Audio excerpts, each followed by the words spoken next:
This is Pete Moore on Halo Talks NYC on location, Dax Go, Miami Beach Convention, booth 831. By the time this airs, 831 will be meaningless, but might mean something to us. So here we have Amira Polack, my good friend from Pico and Robertson by way of Manhattan Beach and Harvard Business School.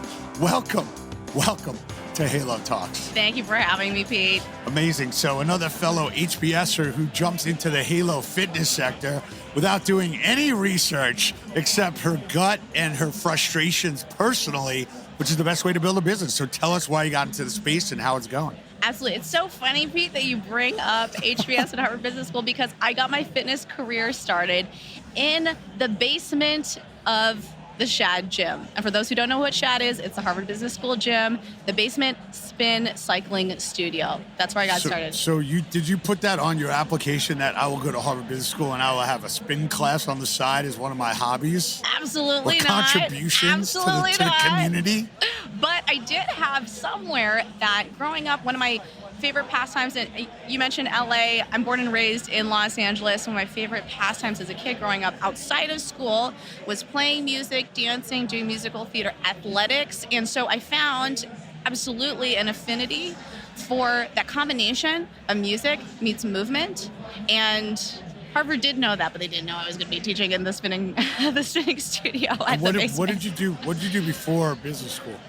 Right before business school, I was actually in SaaS. For those who aren't familiar with SaaS, software as a service, business-to-business software. So I got my teeth cut at SAP in various roles, communications. I worked for the CEO's office in my final quarter at SAP, which was incredible. Bill McDermott, a huge star and mentor, as well as role model for me. And then at Kespri, which is a drone analytics for industrial use case companies. So aerial surveying and using that data to improve and optimize operations and manage assets on mining sites and for insurance claims adjustments, all these kinds of sexy things. And my one of the work outfits today, our work outfit is athletic wear, right, Pete?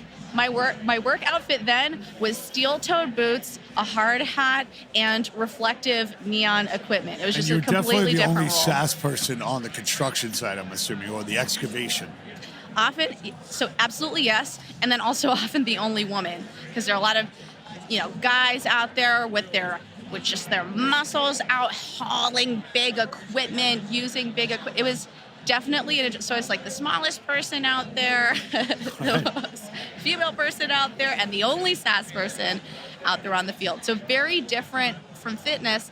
However, business technology and software that helps organizations optimize and improve their impact.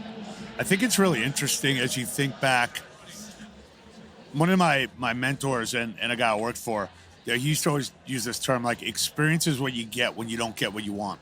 And, you got steel tip-toe shoes and you're on a mining site and you're like, hey, I got to figure out how this should be done better. I got to figure out how to educate people or, push this chain of command or better understand their business and optimize what they're doing. So what are some of the experiences that you've had, either in the fitness industry where you've said, like, this could be done better and the way it's being done right now, it's just unacceptable and it's inefficient. So how did you kind of use your lens from SaaS to all these big companies that pay a lot of money, for per seat, where if you said per seat in the fitness industry of like, oh, it's $1,000 per instructor per month, they'd be like, okay, thank you, see you later. But if you said that to a mining company or Caterpillar, they'd be like, okay, that sounds about right.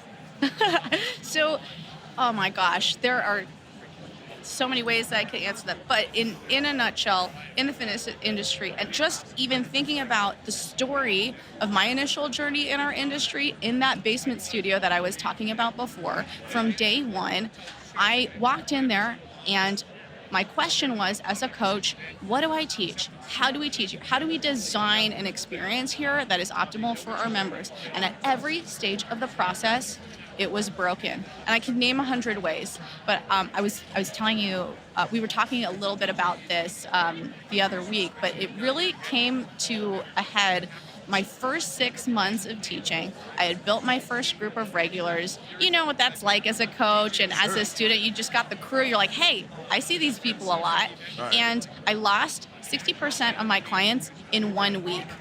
What happened? I had a line out the door. The week after that, there was no line out the door. And what happened was I had to go away for a week. I needed a substitute, and we had completely different structures for class. And actually, while I was away, my clients said that they loved the coach. They even got more done in the workout. They rode more distance. I was teaching indoor cycling.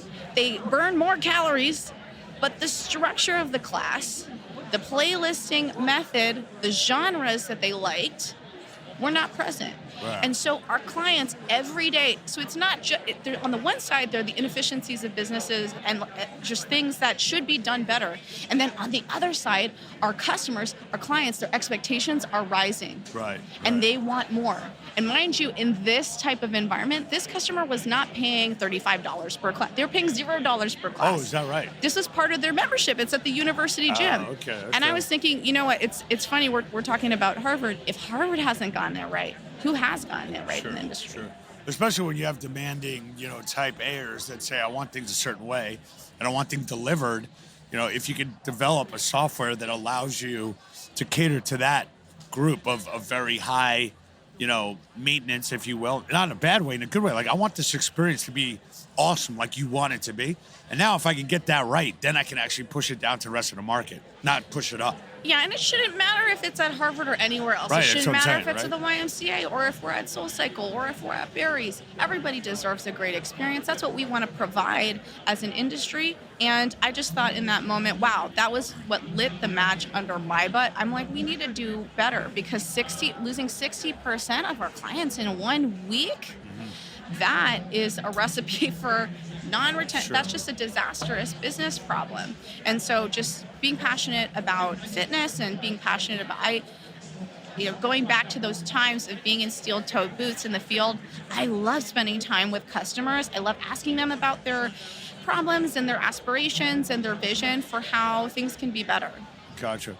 So when you left Harvard Business School, a funny story is like, Ronan, I was leaving Harvard Business School. I called my dad. I said, I think I'm going to go buy the summer camp I went to. He's like, why don't you go into finance? Like you spent 2 years, got to be a business person.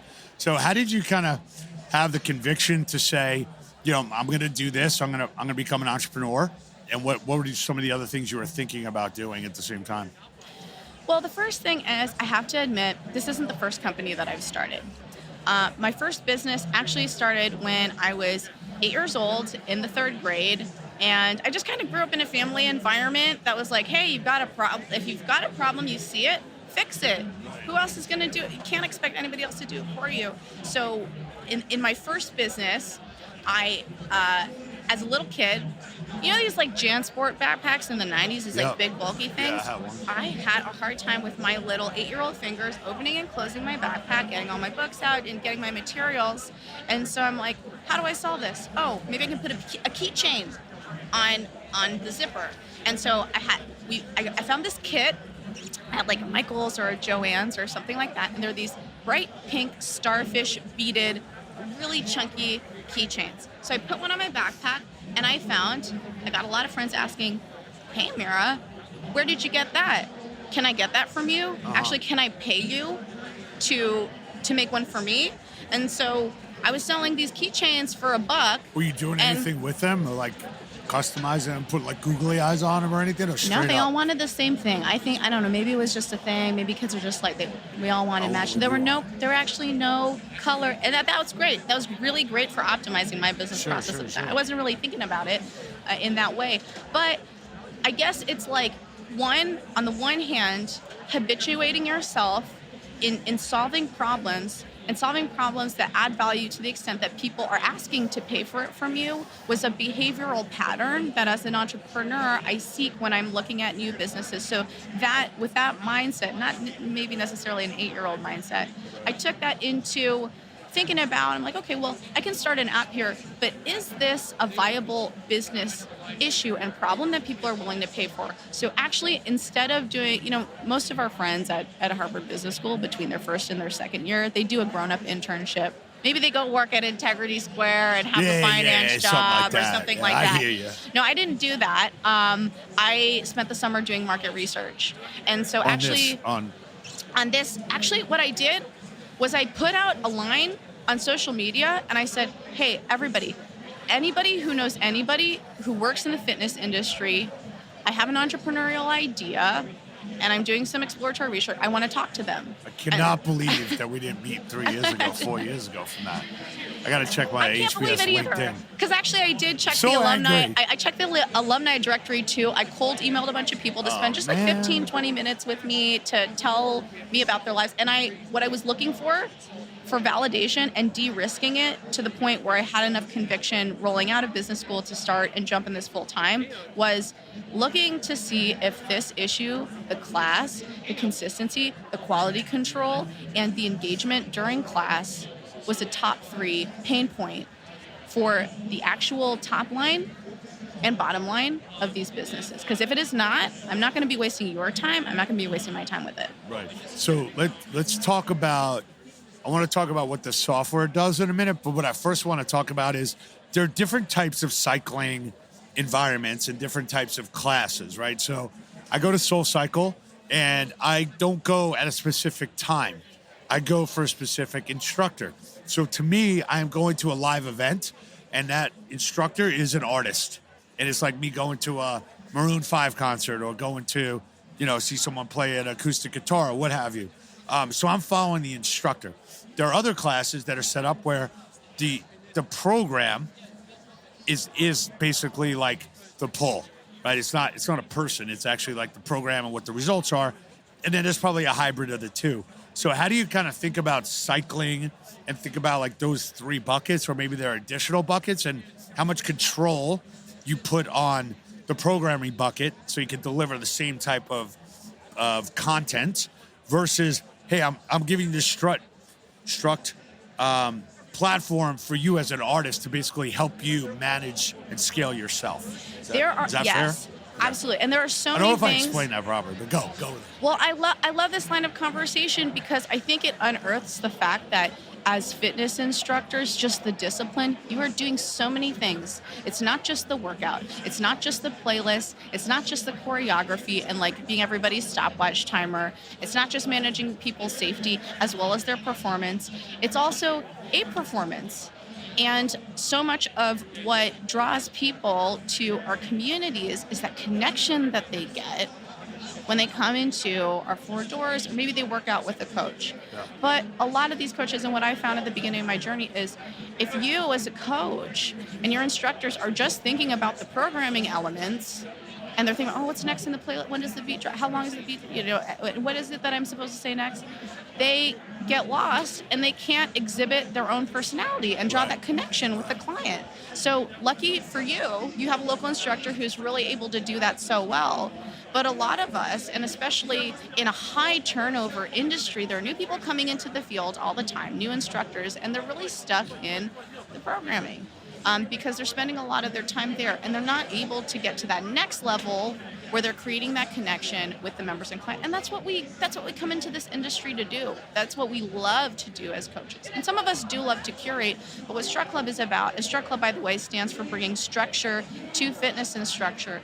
What if you gave the instructor group just some ready-made class templates and material? Maybe they could switch out a few songs that they like or prefer, have their own coaching notes, and be able to then focus and be present on building that connection, sharing a piece of their heart, really, and who they are with the client and drawing that connection. That really takes the experience to the next level when they're not mired in and thinking about every single last program element.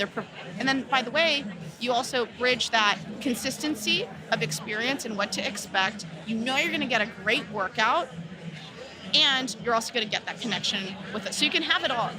You can have it all in one, and that's really the big idea. Right. So I would suspect that a lot of companies, studios, and instructors who start using your SaaS platform, it basically becomes like their daily or hourly user interface, right? So it's basically everything that they need to curate for their job is effectively like your platform. So how do you think about, from a private label standpoint, scaling this business? Is it going to educate people like on this podcast, like we're talking about, like here's all the reasons why you should use this to basically manage the release of this content? And also, it's basically like a platform for your instructors to have something to do instead of just being on their, their Apple computer, kind of putting together a playlist and then taking it over and plugging it in and this and that. How do you think about, what types of companies here should be using it? Because not just for cycling, right? You can basically use it for anything. But from a cycling standpoint, are you in all the multi-unit operators? How does this become kind of like, this is the industry standard platform for delivering cycling content? Yeah, and I think go-to-market as an entrepreneur, that topic is always one of the most exciting topics, and I love to think about the strategy and the execution there. So we started, and as you indicated exactly, as a direct-to-instructor platform in our early days. You can download Strut Club for free on the App Store, on any of your iOS devices. You can start using it for free, and then you can level up to a premium level as an individual instructor or as an owner an operator who also teaches. But now getting into more of a business-to-business platform. Absolutely multi-location. Anybody who wants to franchise and really have that or resonates with that value proposition of consistency, quality control, and scalability of the class experience, that sweet sauce that you have across any instructor, any location, any time, is the way to go. And one of the, actually, interestingly, ways that we're sourcing some of those earliest customers has been through the instructor community that we've already built, so in our own backyard, and just continuing to nurture those relationships that we already have at home and building up from instructors. We've found that every household name facility, gym, chain, they actually have an instructor who's using Strut Club already. They might just not know it. They might just not know it at corporate. Right, so, the person who is running the company might not be the one who's teaching class, and sometimes it is. And in a lot of cases, in that case, a lot of them actually have been starting to use Strut Club just from downloading even the free version and leveling up to the premium tier as a single user basis on our app. Yeah. So one of the things I've been preaching in this industry for 20 plus years is to, raise your price. And, I got companies that, are nervous about doing that because they don't know if they have the value proposition that is going to, come through to potential members and, their current members. As you kind of have more consistency in your group exercise programming, and you're a middle market health club is where I'm going with this, is you're never going to get the Soul Cycle instructor or the Peloton instructor to work at your regional health club where group exercise is free with part of your $29 a month membership. There's not enough revenue to pay that person what they would get in a studio environment. However, you can take an instructor who is developing, or in a baseball analogy, like a AA or AAA player, and you can arm them with Strut Club, and you can actually have them deliver a very, very similar experience. So when you take a look at the different tiers here, some of these groups are going towards, video streaming of classes, maybe just kind of a soundbite or like a marketing message to group exercise instructors and group exercise directors to say, look, if you have 40, 50 health clubs, don't just go to video. Like, there's a live experience that you should still deliver, and I can help you deliver that with maybe a talent level that is not the elite talent. Does that? One of the things that I think people can kind of forget or don't realize is that a lot of the instructors in their own backyard are looking to teach more, and their facility, like the studios, are empty. Right. During those off hours, and people are coming in. It was interesting. I was listening to Jake Luzzo at the summit at BFS in New York, talking about how now, with all the work from home culture, there are these times that would not work for classes pre-pandemic that are working now, like the 10 a.m.s, the 2 p.m.s, and that's really interesting. And I think we can design a win-win situation where the instructors that you already have are working more and able to make more revenue for themselves while creating more engagement and revenue for your club. And by the way, practice makes perfect. So there isn't a reason that you shouldn't be able to have a Soul Cycle quality workout. Obviously, your facility might be different, and the degree to which the instructor may want to DJ the class and have some of the same nature of motivational coaching and cueing might be different in a different club environment, but there isn't a reason that any member shouldn't have the same quality of workout and really like what we're adding to their lives as making their lives better, healthier, the preventative health benefits that they get, the mental health benefits that they get from a workout. There isn't a reason that they shouldn't be able to attain that at any price point that they're paying. Right. So in closing here, you're an entrepreneur. You figured out a frustration that's being solved.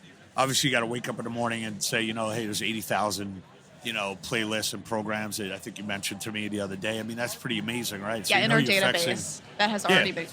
So every day you're waking up and somebody's structuring